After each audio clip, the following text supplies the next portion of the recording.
ኢትዮጵያ እንድትበለጽግ የሚፈለግብንን መስዋዕት ሁሉ የመክፈል ኃላፊነት የኛ ነው ሲሉ ጠቅላይ ሚኒስትር ዶክተር አብይ አህመድ ተናገሩ። ጠቅላይ ሚኒስትሩ ለኢድ አልፈጥር በዓል የእንኳን አደረሳችሁ መልእክት አስተላልፈዋል። ሙሉ መልእክቱን በፍቃዱ አበበ እንደሚከተለው ያቀርበዋል። እንኳን ለኢድ አልፈጥር በዓል አደረሳችሁ።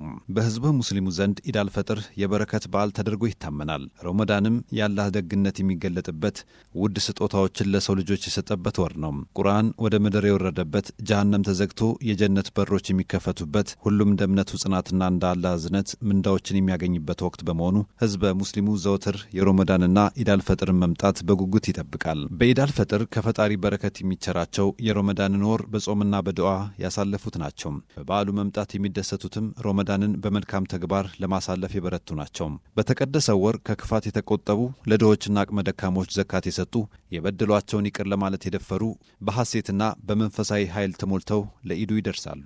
በተቃራኒው ለዱዓ የሰነፉና ለመስጠት የሰሰቱ ከፈጣሪ በረከት አያገኙም።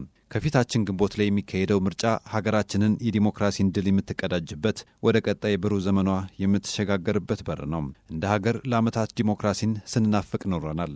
ጉዟችን አልጋ ባልጋም አልነበረም። ነገር ግን ከፈተና በኋላ በረከት፣ ከብርታት በኋላ ሐሴት እንዳለ ከረመዳን ጾምና ከኢድ አልፈጥር በዓል እንማራለን። መልካም የዘራ ሰው መልካም ምርት እንደሚያጭድ ሁሉ እሾህ የዘራውም አሜኬላ ያጭዳል። ስለተመኘም ብቻ አሜኬላው በመልካም ሰብል አይለወጥም። በመንፈሳዊም ሆነ በዓለማዊ ጉዳዮች ውስጥ ዘርና ምርት የተቆራኙ ናቸው። ስለ ዲሞክራሲም ስናስብ ይህንን ሀቅ መዘንጋት የለብንም። የምንገነባው ህጋዊና ህዝባዊ መንግስት የሚወሰነው በቅድመ ምርጫ ተሳትፏችን ልክ ነው። ተሳትፏችን ከጠየመ ዲሞክራሲያችንም ይጠይማል። ደካማ ተሳትፎ አድርገን ጠንካራ ዲሞክራሲ ለማዋለድ መመኘትም ሞኝነት ነው። ዲሞክራሲያዊ ስርዓት በባዶ መሬት አይበቅልም። በግጭትና ስርዓት አልበኝነትም አይገነባም። ይልቁንም ስክነትን፣ ለትብብርና ቅንጅት ልብን ክፍት ማድረግን፣ በጨዋታው ህግ መመራትን ይጠይቃል።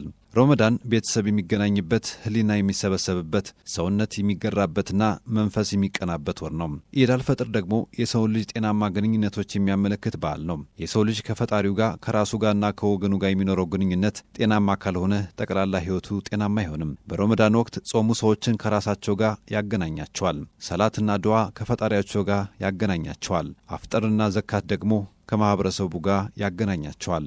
ኢትዮጵያውያን ጤናማ ህይወትን መምራት እንድንችል እነዚህን ሶስቱን ጤናማ ማድረግ አለብን። ሰው ከፈጣሪውና ከራሱ ጋር ያለው ግንኙነት ጤናማ ካልሆነ ለማህበረሰብም ለሀገርም ጠንቅ ነው። ሰው ከራሱ ጋር እየተጋጨ ከኖረ ከሁሉም ጋር ይጋጫል። ዛሬ ጦርነትን ባህል፣ ዝርፊያን ልማድ፣ ጥፋትን እሴት፣ ውድመትን ክብር አድርገው የሚኖሩ ሰዎችም የመጀመሪያው ችግራቸው ከፈጣሪያቸውና ከራሳቸው ጋር አለመስማማት ነው። ውስጣዊ ባህሪያቱ ያልተስማሙለት ሰው ከማንም ጋር አይስማማም። እርቅ፣ ሰላም፣ ፍቅር፣ መግባባትና መስማማት የሚባሉት ነገሮች አይገቡትም። ሰው ከፈጣሪውና ከራሱ ጋር ከተስማማ ከማንም ጋር መስማማት ይችላል፣ ከእንስሳትም ጋር ሳይቀር። ለድንቢጥ እንኳን ቢሆን የራራ ሰው በፍርድ ቀን አላህ ይራራለታል ሲሉ ነቢዩ መሐመድ ያስተማሩት ለዚህም ነው። የእስልምና ዋናው መሰረቱ ሰላም የሆነውም ለዚህ ነው። ሰላም ማለት ከራስና ከአካባቢ ጋር በጤናማ ግንኙነት ለመኖር መቻል ነውና የዘንድሮውን የኢድ በዓል ስናከብር በዓለማችን ስለ ሰላም የሚነገረውን ያህል የዓለማችን ሕዝቦች በሰላም መኖር ለምን አልቻሉም ብለን እንጠይቅ። የግጭትና የጦርነት ድንጋይ እየደጋገመ ለምን ይመታናል? ካዛኝ ይልቅ ገዳይን እንደ ጀግና የሚያየው ልምምዳችን ለምን ገናና ሆነም?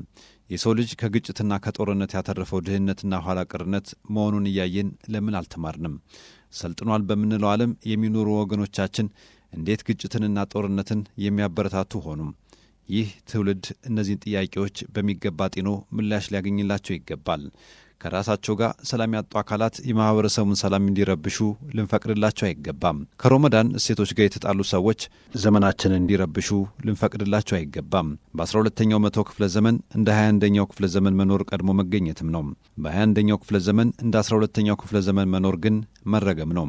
መግደል፣ ማገት፣ የገበሬውን እርሻ ማቃጠል፣ ሴቶችን መድፈር፣ ማኅበራዊ ተቋማትን መመዝበር፣ ቅርስና ታሪክን ማበላሸት፣ ጠመንጃን የሁሉም ነገር መድኃኒት አድርጎ መውሰድ፣ እነዚህ ሁሉ ከ800 ዓመታት በፊት ያለፉ የሰው ልጅ ጠባያት ናቸው። ከሦስት አካላት ጋር የተታረቁ ሰዎች ብርቶች ናቸው ይባላል። ከራሳቸው ከማኅበረሰባቸውና ከፈጣሪያቸው ጋር። እንደ ኢትዮጵያዊ እኛም ራሳችንን የገዛን ፈጣሪን የምንፈራና ለማኅበረሰብ ሰላምና እድገት የምንጨነቅ መሆን አለብን። ኢትዮጵያ የምታድግና የምትበለጽገው በዜጎቿ እንጂ በሌላ አይደለም። ዜጎቿ ሲገነቡ ትገነባለች። ዜጎቿ ሰላም ሲሆኑ ሰላም ትሆናለች። ዜጎቿ ሲስማሙ የብልጽግና ጉዞዋ ይሰምራል።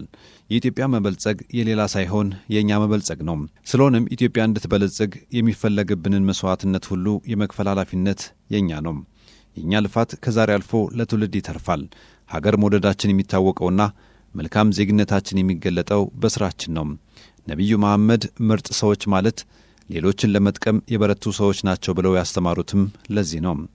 ይህን የኢድ አልፈጥር በዓል እነዚህን መልካም እሴቶች እያሰብን ሦስቱን ጤናማ መስመሮችንም እያጸናን እንድናከብረው አደራ እላለሁ።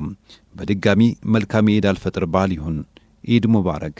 ኢትዮጵያ በልጆቿ ጥረት ታፍራና ተከብራ ለዘላለም ትኑር። ፈጣሪ ኢትዮጵያና ሕዝቦቿን ይባርክ።